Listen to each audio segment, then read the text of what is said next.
अस्सलाम वालेकुम students, I hope you are very well. So आप लोगों के साथ मैं ये यस्टरडे की क्लास का लेक्चर और कल फ्राइडे की क्लास का लेक्चर आप लोगों के साथ आज इसी रिकॉर्डेड लेक्चर में शेयर करूंगा, जिसमें लेक्चर नंबर 17 और लेक्चर नंबर 18 पांडास के अकॉर्डिंग लेक्चर नंबर 2 और लेक्चर नंबर 3 आपके साथ मैं आज शेयर कर रहा हूं। जो आपकी यस्टरडे की क्लास मिस हो गई थी और जो आपकी कल की क्लास है वो उसका भी आपको मैं अभी ही रिकॉर्डेड लेक्चर भेज रहा हूँ। इट मीन्स कि कल आपकी लाइव क्लास नहीं होगी। सो कॉन्सेप्ट आपको क्लियर हो जाएंगे। बहुत सिंपल वे है, इजी टू लर्न, हम लोग वे में चीज़ों को समझ रहे हैं। तो आज हम लोग कुछ फर्दर पांडास के अंदर यूज़ होने वाले फंक्शंस को पढ़ेंगे, कवर करेंगे, जो एज अ डाटा एनालिस्ट बहुत ज़्यादा हेल्पफुल है, पावरफुल है। सो यहाँ पे सबसे पहले तो मैंने एक मैनुअली डाटा क्रिएट कर लिया जिसमें student ID, name, father name, age and city मेरे पास मौजूद है। और इसी के एंड पे आप लोगों के साथ मैंने शेयर किया था लिंक कि आप लोगों ने कैगल से अपने डेटा सेट को डाउनलोड कर लेना है। वहाँ पे आपके पास रियल वर्ल्ड के डेटाज मौजूद हैं। सर्च करें, जो भी आपको सूटेबल डाटा लगे वो आप अपने प्रोजेक्ट के लिए, अपनी प्रैक्टिस के लिए उसको वहाँ से डाउनलोड कर लें। और जुपिटर नोटबुक में किस तरह से इंपोर्ट करना है वो मैं आपको इस लेक्चर के लास्ट पर बताऊँगा। और इवन के फिर आपके साथ इसी क्लास में मैं उस डेटा सेट को इस जुपिटर नोटबुक पे इंपोर्ट करके जो फंक्शंस हम लोगों ने पढ़े हैं वो उस पर इम्प्लीमेंट करके भी दिखाऊंगा। तो यहाँ पे मैंने कुछ मैन्युअली डेटा ले लिया है, लास्ट ही डेटा मैंने यहाँ पे यूज़ किया है। सिर्फ यहाँ पे मैंने फादर नेम्स का जो की और उसकी वैल्यूज़ हैं वो यहाँ पे ऐड कर दिए हैं। सो इसको सेल को मैं एज इट इज़ रन करूँगा। उसके बाद मैंने यहाँ पे अब पांडास लाइब्रेरी को इम्पोर्ट कर लिया एज पीडी के तौर पर। और उसके बाद मैंने डीएफ एक वेरिएबल क्रिएट कर लिया जिसके अंदर मैं अपने डेटा फ्रेम की वैल्यू को स्टोर करूँगा। और यहाँ पे मैंने लिखा है इसकी पैरेंथेसिस में डेटा इक्वल, क्योंकि किस चीज़ को, कौन से डेटा को मैंने डेटा फ्रेम में कन्वर्ट करना है, सो वो मैंने बता दिया std_data को। और उसके बाद df को मैंने कॉल कर दिया तो मेरे पास यहाँ पे डेटा फ्रेम आ गया, student ID, name, father name, age and city.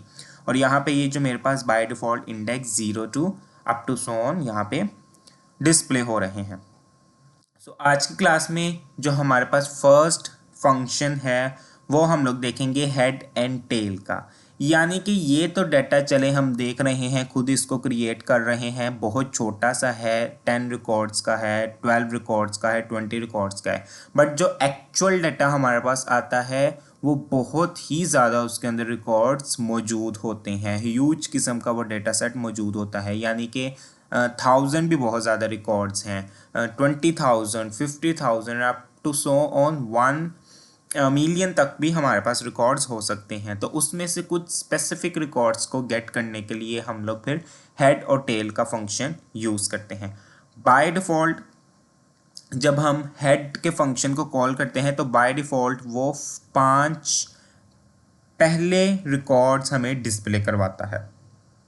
कैसे कॉल करते हैं? डेटा फ्रेम मेरा किसके अंदर स्टोर है? df नाम के वेरिएबल के अंदर। तो मैं यहाँ पे लिखूंगा df डॉट, सिंपली यहाँ पे लिखूंगा हेड और पैरेंथेसिस।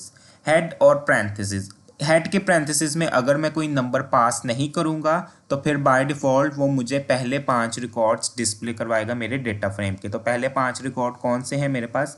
ये है 0 to 4 इंडेक्स तक। These are first 5 records. तो देखते हैं इंडेक्स 4, स्टूडेंट आईडी 5, ताहज़ ही 21, लाहौर तक ही हमें रिकॉर्ड डिस्प्ले हो रहे हैं। तो एग्जैक्टली हमें पहले 5 रिकॉर्ड्स ही डिस्प्ले हो रहे हैं। लेकिन अब मैं अगर इसके पैरेंथेसिस में नंबर पास कर दूं कि नहीं मुझे हेड से 7 रिकॉर्ड्स डिस्प्ले करवाओ, तो यहाँ पे फिर मैं 7 लिखूंगा। तो 7 अब किस तरह से मुझे ये रिकॉर्ड्स डिस्प्ले होंगे? 0 to 6, 0 to 6 मेरे पास 7th रिकॉर्ड्स बनते हैं। तो अब मेरे पास यहाँ पे 7th रिकॉर्ड्स डिस्प्ले होंगे। सो ये डिफरेंस है। अगर तो सिर्फ हम लोग डॉट हेड और पैरेंथेसिस साथ में लिखेंगे तो फिर हमारे पास by default first 5 records output में डिस्प्ले करवाएगा। लेकिन अगर हम साथ में कोई नंबर भी, पैरामीटर कहते हैं, कोई वैल्यू पास करना पैरेंथेसिस के अंदर, तो फिर हमें उतने ही वो रिकॉर्ड्स डिस्प्ले करवाता है। सेम एग्जैक्ट जिस तरह हेड का फंक्शन है जो कि शुरुआत के, स्टार्टिंग के हमें रिकॉर्ड्स डिस्प्ले करवाता है, एज वेल हमारे पास टेल का फंक्शन भी यूज होता है जो लास्ट के 5 रिकॉर्ड्स बाय डिफ़ॉल्ट डिस्प्ले करवाता है। तो मैंने लिखा df.tail। अब मैंने इसके पैरेंथेसिस में फिर कुछ नहीं लिखा, तो मेरे पास जो लास्ट 5 रिकॉर्ड्स होंगे वो यहाँ पे डिस्प्ले होंगे। तो ये देखें, ये मेरे पास लास्ट 5 रिकॉर्ड्स यहाँ पे डिस्प्ले हो चुके हैं। और उसके बाद सेम एग्जैक्ट अगर मैं इसके भी टेल में कोई पैरामीटर कोई वैल्यू पास कर दूंगा तो फिर उसी के रिगार्डलेस मुझे यहाँ पे डिस्प्ले होंगे। तो लास्ट के जो 7 रिकॉर्ड्स बन रहे होंगे, यानी कि पहले 3 रिकॉर्ड्स छोड़ के वो फिर लास्ट के मेरे पास 7 रिकॉर्ड्स यहाँ पे डिस्प्ले होंगे।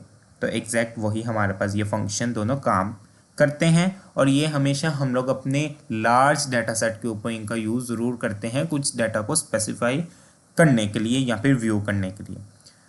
देन नेक्स्ट हमारे पास जो फंक्शन है डेट इज़ फिल्ट्रेशन और या फिर फिल्टर करना रिकॉर्ड्स को। अब फिल्ट्रेशन और फिल्टर करना रिकॉर्ड्स आपको बताया हुआ है कि स्पेसिफिक कंडीशन इंप्लीमेंट करते हैं स्पेसिफिक डेटा को डिस्प्ले करवाने के लिए या व्यू करवाने के लिए। अब फॉर एग्जांपल यहाँ पे मेरे पास एज मौजूद हैं डेटा के अंदर, तो मुझे जिन स्टूडेंट्स की एज 21 के इक्वल या 21 से लेस देन है, मुझे सिर्फ उनके आउटपुट उनके रिकॉर्ड चेक करने हैं। तो चूंकि छोटा डेटा सेट है इसमें, तो हमें वही बात है कि हमें पता चल जाएगा कि ठीक है जी कितने रिकॉर्ड्स फ़िलहाल मौजूद हैं, 21 जिनकी उम्र 21 या 21 से छोटी है, 20 19। लेकिन लार्ज डाटा सेट में इस तरह से फिल्ट्रेशन की जाती है कि मल्टीपल्स या फिर सिंगल कंडीशंस इंप्लीमेंट करते हैं। तो वो क्या तरीकाकार है वो यहाँ पे हम देखते हैं। डीएफ जहाँ पे मेरा एक्चुअल डेटा फ्रेम मौजूद है, उसके बाद डीएफ के बाद अब चूंकि मैंने एक स्पेसिफिक कॉलम के अकॉर्डिंग फिल्ट्रेशन करनी है, तो यहाँ पे सबसे पहले मैंने लिखा डीएफ, उसके बाद मैंने लगाई यहाँ पे स्क्वायर ब्रैकेट्स। स्क्वायर ब्रैकेट के अंदर मैं अपने डीएफ के साथ अब कॉलम नेम को यहाँ पे ऐड करूँगा। ये वाला जो फर्स्ट डीएफ है ये बेसिकली बताएगा कि आप इस डेटा फ्रेम के अंदर जाकर एज वाले कॉलम के अंदर जो आपने कंडीशन अप्लाई की है वो वर्क यहाँ पे आप परफॉर्म करने लगे हैं।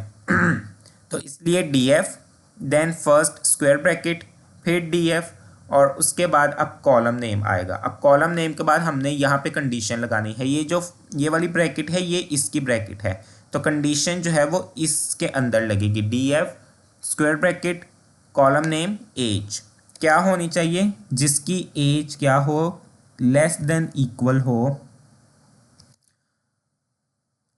21 से। सो इसको हम रन करेंगे तो जिन जिन स्टूडेंट्स की एज 21 के बराबर या 21 से कम होगी, मेरे पास सिर्फ उन्हीं के रिकॉर्ड्स यहाँ पे डिस्प्ले हो गए हैं। तो ये देखें स्पेसिफिक कंडीशन के अकॉर्डिंग मेरे पास यहाँ पे रिकॉर्ड्स डिस्प्ले हुए हैं। मैंने एक कंडीशन लगाई कि मेरे डेटा फ्रेम के अंदर एज नाम का कॉलम है, उस एज नाम के कॉलम के अंदर जिन जिन बच्चों की, जिन जिन पीपल्स की, जिन जिन स्टूडेंट्स की एज 21 साल के बराबर या फिर 21 साल से छोटी है, क्योंकि less than equal to relational operator use हो रहे हैं, एक वक्त में 2 ऑपरेटर्स यूज़ हो रहे हैं, इसलिए हमने इन ऑपरेटर्स को गो थ्रू किया था स्टार्टिंग में। तो यहाँ पे ये हमारे पास हेल्पफुल रहते हैं। अगर हमने इनको ना पढ़ा होता तो इस वक्त हमें पता भी ना चलता ये किस तरह से वर्क कर रहे हैं।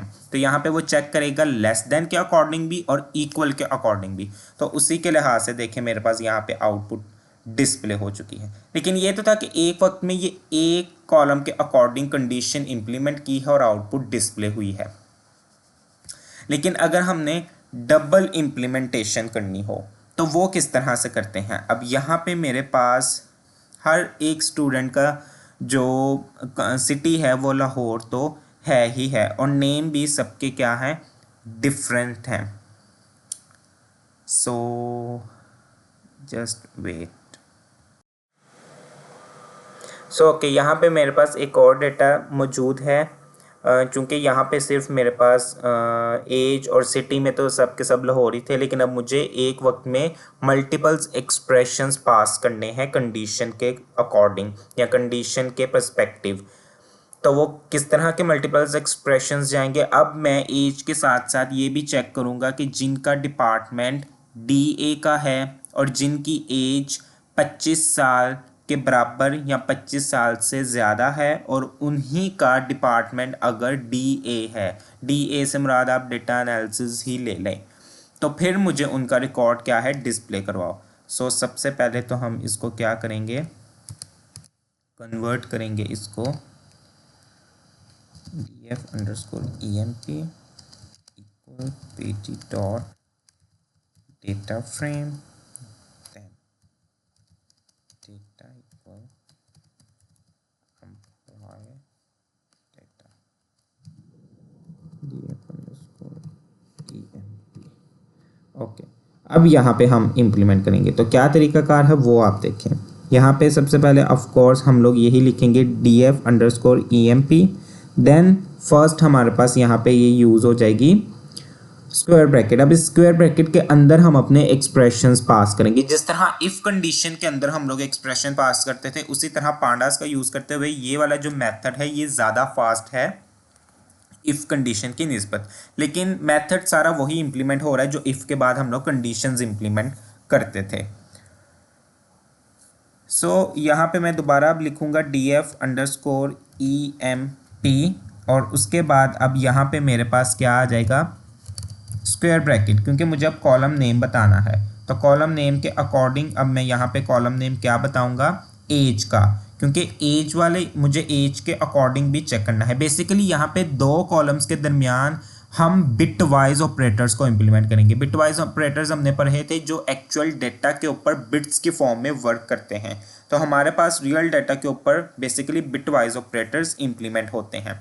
तो यहाँ पे मेरे पास एज कॉलम ही है, यहाँ पे मैंने लिख दिया एज।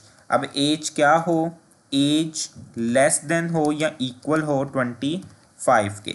अब मेरे पास यहाँ पे मल्टीपल्स एक्सप्रेशंस हैं, सो इसलिए यहाँ पे हम पैरेंथेसिस के अंदर लिखेंगे।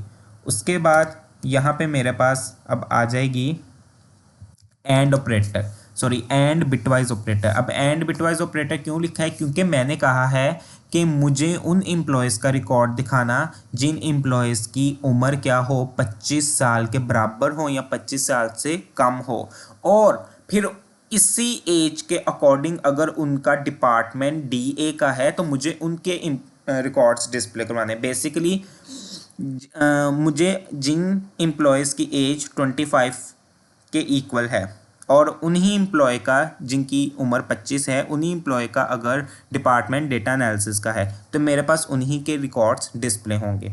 और इसी से कम उम्र के अगर इनमें से कोई ऐसा एम्प्लॉय है जिसकी एज 24 है, 25 से कम ही है, कंडीशन ट्रू है एज के अकॉर्डिंग, लेकिन उसका डिपार्टमेंट डेटा एनालिसिस का नहीं है, तो फिर उसका मुझे रिकॉर्ड डिस्प्ले नहीं होगा। क्यों? क्योंकि यहाँ पे ये एंड बिटवाइज ऑपरेटर का मैंने सिंबल लगाया है। तो एंड बिटवाइज ऑपरेटर में एक भी अगर बिट 0 हो या फिर कंडीशन फॉल्स हो तो आंसर क्या आता है फॉल्स, यानी आउटपुट में डिस्प्ले वो रिकॉर्ड नहीं होगा।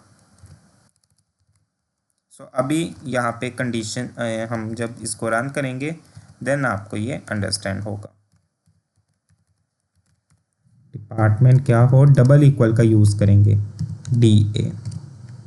तो ये देखें यहाँ पे हम देखते हैं सबसे पहले डिपार्टमेंट के अकॉर्डिंग आते हैं। ठीक है, दो ही लोगों के डिपार्टमेंट DA के हैं और उनकी फिर एज भी सेम ही है, उनकी एज भी सेम है और हमारे पास उनका डिपार्टमेंट भी सेम है। चलें इसी कंडीशन को हम एज सेम रखते हैं लेकिन हम डिपार्टमेंट चेंज कर देते हैं।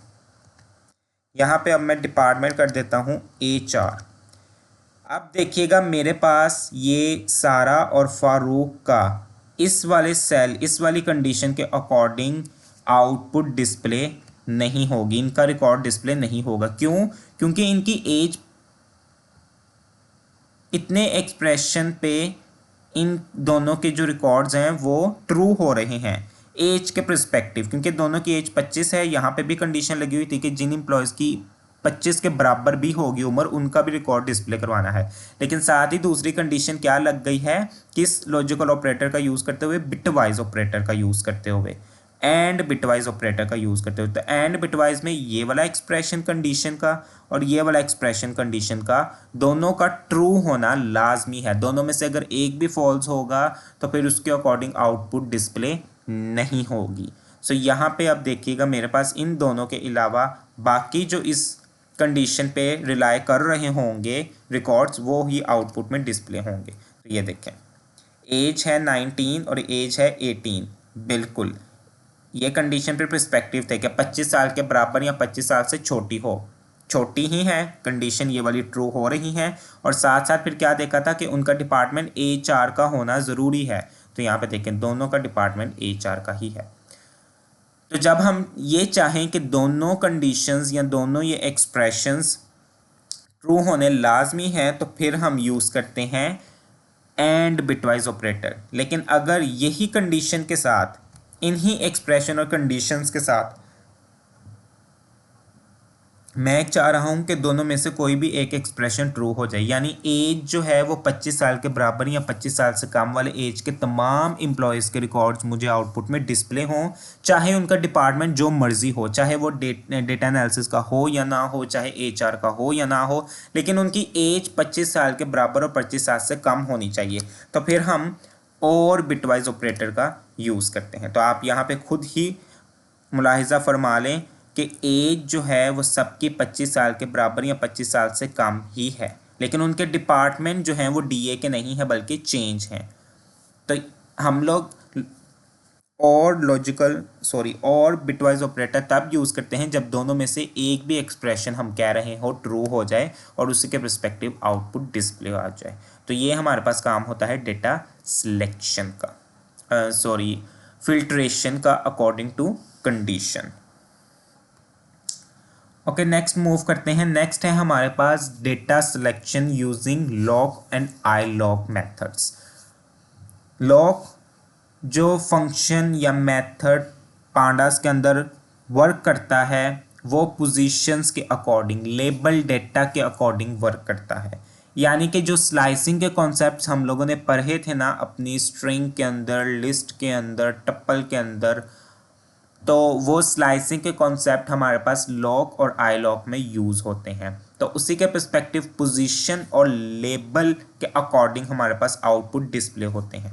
यानी कि लॉग फंक्शन में स्लाइसिंग का जो हम लोगों ने कॉन्सेप्ट देखा था कि स्लाइसिंग में हम लोग स्टार्ट इंडेक्स बताते हैं, स्टॉप इंडेक्स बताते हैं और स्टेप बताते हैं, लेकिन आउटपुट में हमारे पास जो हमने स्टॉप इंडेक्स बताया होता है उससे एक कम इंडेक्स तक वो रुकता है। यानी कि एक्चुअल जो स्टॉप इंडेक्स हमने बताया होता है वो उसका रिकॉर्ड डिस्प्ले नहीं करवाता, लेकिन लॉग फंक्शन में हम जो स्टार्ट इंडेक्स बताएंगे वो तो डिस्प्ले होगा ही होगा, लेकिन जो स्टॉप इंडेक्स भी बताएंगे वो भी डिस्प्ले होगा। तो यहाँ पे मैंने लिखा df.log, उसके बाद यहाँ पे मैंने लिखा 2:6। तो 2 इंडेक्स से लेकर यहाँ पे 6 वाला इंडेक्स भी आउटपुट में डिस्प्ले होगा। लॉग फंक्शन कहते हैं अकॉर्डिंग टू लेबल डेटा, तो लेबल डेटा के अकॉर्डिंग ये 6 वाला इंडेक्स वाला रिकॉर्ड भी डिस्प्ले होगा। तो लॉग फंक्शन हम तब यूज़ करते हैं जब हमने अपने स्टार्टिंग और एंडिंग जो इंडेक्स बताए हैं और उनके दरमियान जितने भी इंडेक्स हैं वो तमाम के तमाम ही डिस्प्ले होने चाहिए, तो फिर हम लॉग फंक्शन यूज़ करते हैं। और विद स्टेप के साथ भी हम यहाँ पे यूज़ कर सकते हैं। मैंने यहाँ पे ले लिया df_emp.log और लॉग में मैंने बता दिया 0 कॉलन, चलिए यहाँ पे कॉलन ही बता देता हूँ, एंड तक जाए और 3 का स्टेप। अब 3 के स्टेप में क्या है, पहला रिकॉर्ड पकड़ेगा, बाकी 2 को छोड़ के थर्ड रिकॉर्ड को गेट करेगा। तो ये देखें इस तरह से हमारे पास स्टेप्स के अकॉर्डिंग वर्क करते हैं। सेम वही लॉग और ILOG में कॉन्सेप्ट हैं जो हम लोगों ने स्लाइसिंग के कॉन्सेप्ट को गेन किया था। तो अगर उस टाइम पे हमने ये स्लाइसिंग के कॉन्सेप्ट ना पढ़े होते तो फिर क्या होना था, हमें इन चीज़ों की समझ नहीं थी आनी इतनी जल्दी और आसानी से। उसके बाद ILOG function according to index, इसमें सेम एग्जैक्ट वो स्लाइसिंग का कॉन्सेप्ट ही यूज़ होता है। यहाँ पे मैं अब लिख देता हूँ .ILOG और वही मैं लिखता हूँ यहाँ पे 2 इंडेक्स से स्टार्ट करो और 6 इंडेक्स तक एंड करो। अब इसमें 6 इंडेक्स वाला रिकॉर्ड जो यहाँ पे 6 इंडेक्स रिकॉर्ड असद बेग का था वो यहाँ पे अब मुझे डिस्प्ले नहीं होगा। तो देखें ये ILOG जो है वो स्पेशली हमारे पास उसी इंडेक्स के अकॉर्डिंग या स्लाइसिंग के कॉन्सेप्ट के अकॉर्डिंग वर्क करता है। सो यहाँ पे मैं df_emp.ilog विथ स्टेप के साथ करते हैं 0 कॉलन कॉलन अप टू सोन एंड तक जाए और टू इंडेक्स। अब टू इंडेक्स में क्या है, फर्स्ट रिकॉर्ड पकड़ेगा, फिर नेक्स्ट रिकॉर्ड छोड़ेगा, फिर उससे नेक्स्ट रिकॉर्ड को गेट कर लेगा, यानी एक रिकॉर्ड छोड़कर अगला रिकॉर्ड आउटपुट में डिस्प्ले करवाना शुरू होगा। तो देखें फर्स्ट रिकॉर्ड 0 इंडेक्स पे था, सेकंड रिकॉर्ड 1 इंडेक्स पे था, उसको स्किप किया, 2 इंडेक्स को पकड़ लिया, थर्ड को छोड़ा, फोर्थ को गेट कर लिया। सो इस तरह से हमारे पास ये इंडेक्स के अकॉर्डिंग ilog फंक्शन वर्क करता है। नेक्स्ट है हमारे पास सॉर्टिंग द डाटा। अब हमें सम टाइम्स अपने डाटा को सॉर्ट करने की भी ज़रूरत पड़ती है, क्योंकि जब डाटा हमारे पास आता है तो वो सॉर्ट नहीं होता, उसमें हो सकता है कुछ रिकॉर्ड्स ऊपर नीचे हुए हों, यानी कि सॉर्टिंग से मुराद है कि असेंडिंग वे या डिसेंडिंग वे, एक प्रॉपर वे में हमारे पास रिकॉर्ड जो है वो डिस्प्ले होना चाहिए। तो सम टाइम्स ऐसा नहीं होता, तो उसको करने के लिए हमारे पास यहाँ पे फंक्शन यूज़ होता है, बिल्ट इन फंक्शन पांडास के अंदर, that is sort underscore values. तो df dot sort underscore values. अब df में मेरे पास कौन सा रिकॉर्ड है, वो स्टूडेंट्स का रिकॉर्ड था, दिस वन। अब इसको मुझे सॉर्ट करना है एज के अकॉर्डिंग। अब यहाँ पे देखें मेरे पास कुछ एज जो है वो 22 आ रही है, 21, 20, लेकिन मैं चाह रहा हूँ कि जो है वो एज मेरे पास छोटी से बड़ी की तरफ जाए, यानी कि यहाँ पे 19 जिस स्टूडेंट की एज है उसका रिकॉर्ड सबसे पहले डिस्प्ले हो। तो उसके लिए हम लोग फिर सॉर्ट अंडरस्कोर वैल्यूज़ का बिल्ट इन फंक्शन पांडास के अंदर जो यूज़ होता है उसको हम यूज़ करते हैं। तो क्या मेथड है, जो एक्चुअल डाटा फ्रेम का वेरिएबल है उसको कॉल करेंगे, डॉट सॉर्ट अंडरस्कोर वैल्यूज़, फिर पैरेंथेसिस लगेंगी। इसके पैरेंथेसिस में अब कुछ पैरामीटर्स, कुछ आर्गुमेंट पास करेंगे। नंबर 1 है बाय में हम बताते हैं कि किस कॉलम के अकॉर्डिंग सॉर्ट करना है। तो मैंने अभी बताया एज के अकॉर्डिंग मुझे सॉर्ट करना है, सो एज के अकॉर्डिंग मुझे सॉर्ट करना है। देन यहाँ पे मैं एक और पैरामीटर आर्गुमेंट पास करूँगा, दैट इज़ असेंडिंग। यहाँ पे मैं एक और आर्गुमेंट पास करूँगा, दैट इज़ असेंडिंग। असेंडिंग से मुराद है कि आपने स्मॉलेस्ट टू लार्जेस्ट की तरफ जाना है। अगर तो स्मॉलेस्ट टू लार्जेस्ट की तरफ जाना है तो फिर यहाँ पे मुझे ट्रू लिखना पड़ेगा कि असेंडिंग ट्रू। तो फिर यहाँ पे देखें मेरे पास स्मॉलेस्ट टू लार्जेस्ट आ गया, 19, 20, 20, 21, 21। पहले देखा जाए तो मिक्स वैल्यू थी, कोई 22 से शुरू हो रही थी, कोई 25 से, फिर दरमियान में 21 आ रहा था, एंड पे 19 आ रहा था, एंड पे फिर जो है वो 25 आ रहा था। तो अब ये वैल्यूज़ सॉर्ट हो चुकी हैं। तो कॉलम के अकॉर्डिंग हम वैल्यूज़ को क्या करते हैं, सॉर्ट करते हैं। यहाँ पे मेरे पास एक और डाटा है, एम्प्लॉय का जो डाटा है उसमें भी हम सॉर्ट कर लेते हैं, df_emp dot sort underscore values. Then by के अंदर अब मैं बताऊंगा मुझे अब डिपार्टमेंट के अकॉर्डिंग करना है, कि डिपार्टमेंट के अकॉर्डिंग सॉर्ट करना है, लेकिन मुझे असेंडिंग में सॉर्ट नहीं करना। तो मैं लिखूंगा असेंडिंग इक्वल फॉल्स। तो मेरे पास जो है वो लार्जेस्ट टू स्मॉलेस्ट यानी कि Z to A की तरफ मेरे पास ये वर्क करेगा। उस तरह देखा जाए डिपार्टमेंट तो मेरे पास मिक्स आ रहे थे, यहाँ पे ये देखें HR आ रहा है, DD आ रहा है, फिर फाइनेंस आ रहा है। तो जो फर्स्ट लेटर होगा हर डिपार्टमेंट का उसके अकॉर्डिंग उसने सॉर्ट किया है यहाँ पे। तो देखें S, उसके बाद I, फिर H, और ABC अगर देखी जाए तो हमारे पास ABCD, फिर E, फिर F, फिर G, फिर H, फिर I। तो ये जो फर्स्ट लेटर है उसके अकॉर्डिंग उसने क्या किया है, डिसेंडिंग में सॉर्ट किया है डिपार्टमेंट के अकॉर्डिंग। तो ये हमारे पास मेथड अपने रिकॉर्ड को सॉर्ट करने के लिए सॉर्ट अंडरस्कोर वैल्यूज़ यूज़ होता है। अब सेकंड है कि अगर मुझे इंडेक्स सेट करना है, फॉर एग्जांपल यहाँ पे तो बाय डिफ़ॉल्ट 0 इंडेक्स आ रहे हैं ना, मुझे अब यहाँ पे इंडेक्स सेट करना है स्टूडेंट आईडी को। तो स्टूडेंट आईडी को यहाँ पे सेट करने के लिए मैं सेट अंडरस्कोर इंडेक्स का फंक्शन यूज़ करूँगा।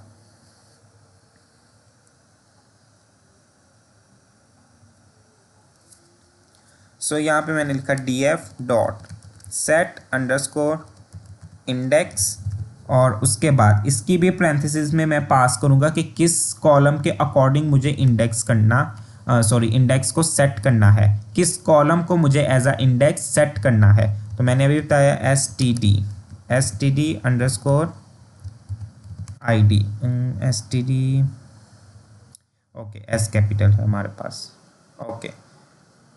और यहाँ पे मैंने इसको जैसे ही रन किया तो देखें अब वो जो 0 1 2 3 बाय डिफ़ॉल्ट नज़र आ रहे थे इंडेक्स, वो अब नज़र नहीं आ रहे, बल्कि अब student ID as a index यहाँ पे अब वर्क कर रहे हैं। लेकिन मैं अगर दोबारा से ये, तो मैंने इसको यहाँ पे रन करते हुए ही चलाया है, लेकिन अब मैं इसको दोबारा से अगर डीएफ को कॉल करूँ तो दोबारा से अगर देखा जाए मेरे पास यहाँ पे 0 1 2 3 बाय डिफ़ॉल्ट वो दोबारा से इंडेक्स नज़र आ रहे हैं, क्योंकि मेरे पास परमानेंटली डेटा फ्रेम के अंदर इंडेक्स स्टूडेंट आईडी वाला कॉलम नहीं बना था एज अ इंडेक्स।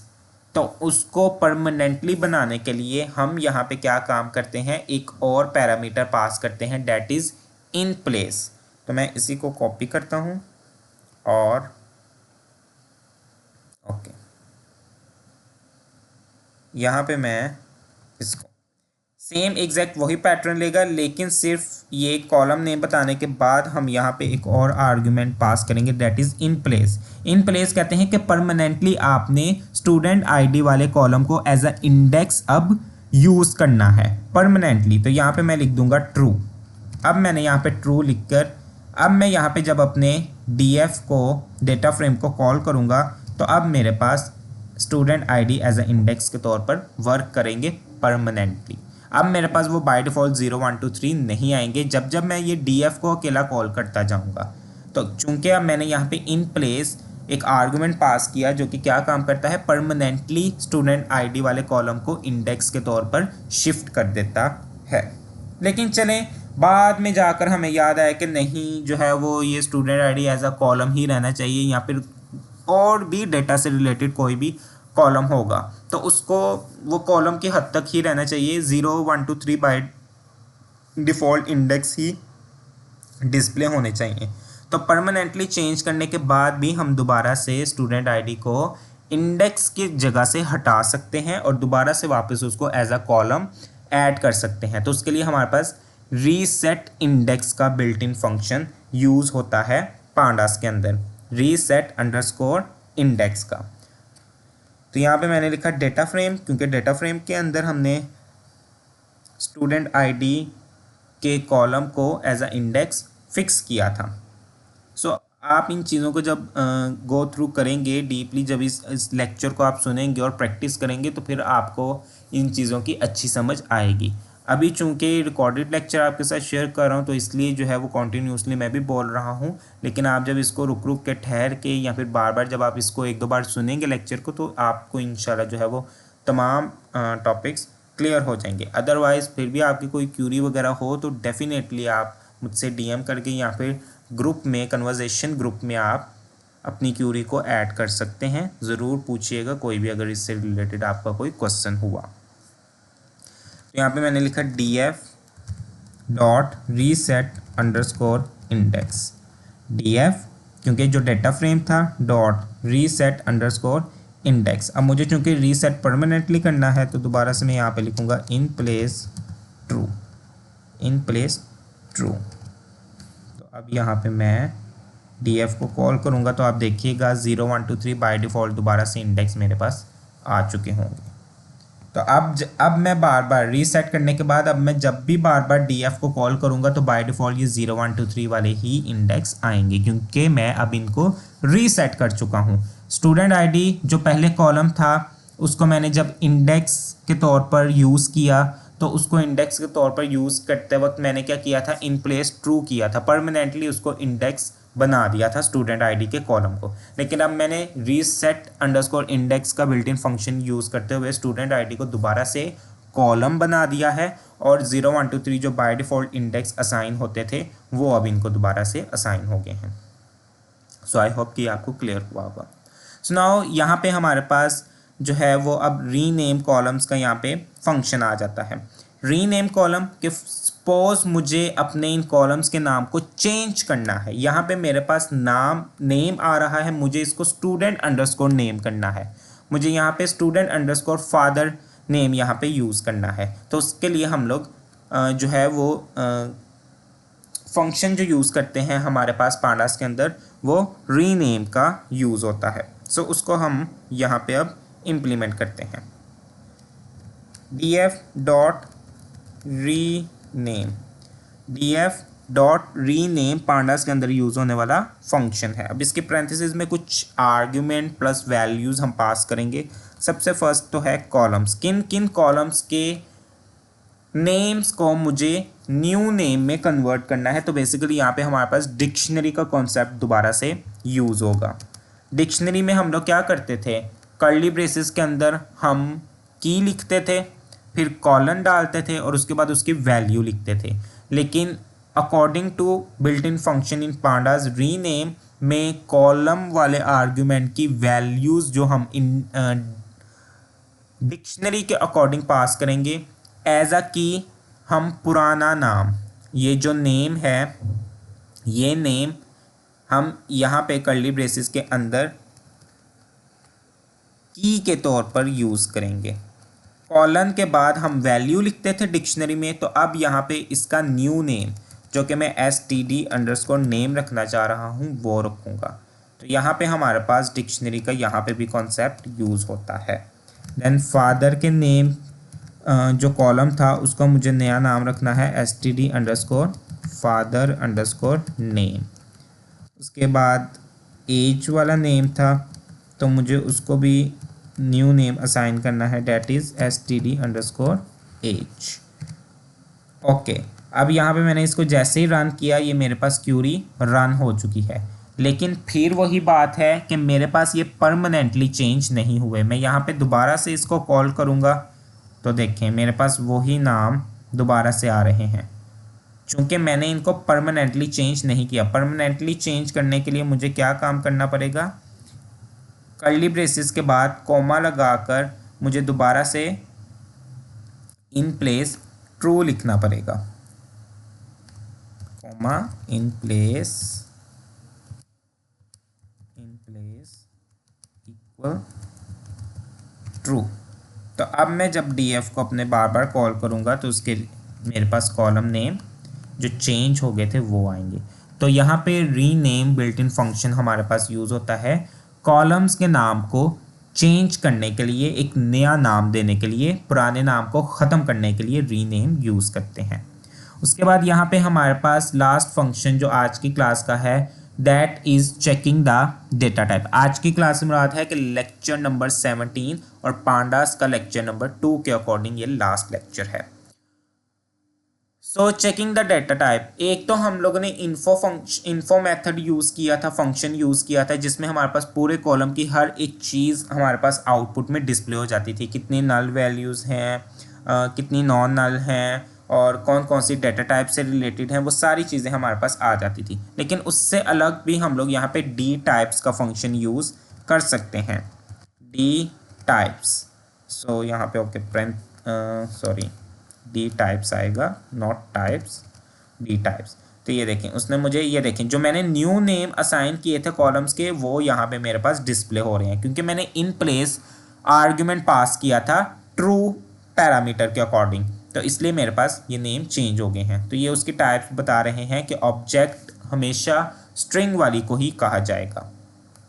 इसी तरह df_employee वाले कॉलम में भी हम डी टाइप्स को फाइंड आउट कर लेते हैं, तो उसमें मेरे पास ये कॉलम्स मौजूद हैं, तो वही हमारे पास यहाँ पे डिस्प्ले हो रहे हैं। सो ये छोटे छोटे फंक्शंस हम अपने डेटा के ऊपर इम्प्लीमेंट करते हैं, बार बार करते हैं अपने डेटा को चेक करने के लिए, ऑथेंटिकेशन के लिए। इस लेक्चर नंबर 17 से रिलेटेड आपकी कोई भी क्यूरी हो तो आप अपने ग्रुप में या कन्वर्जेशन ग्रुप में या फिर मुझे आप सिंपली डीएम करके अपनी क्यूरी को ज़रूर सॉल्व करवा लिएगा। सो के प्रैक्टिस ज़रूर कीजिएगा इन फंक्शंस की। बहुत इजी फंक्शंस हैं, पावरफुल हेल्पफुल फंक्शंस हैं जो हम एज अ डाटा एनालिस्ट इनको अपने डाटा के ऊपर इम्प्लीमेंट करते हैं। सो प्रैक्टिस ज़रूर कीजिएगा। अल्लाह हाफिज़, टेक केयर ऑफ़ योरसेल्व्स। अल्लाह हाफिज़।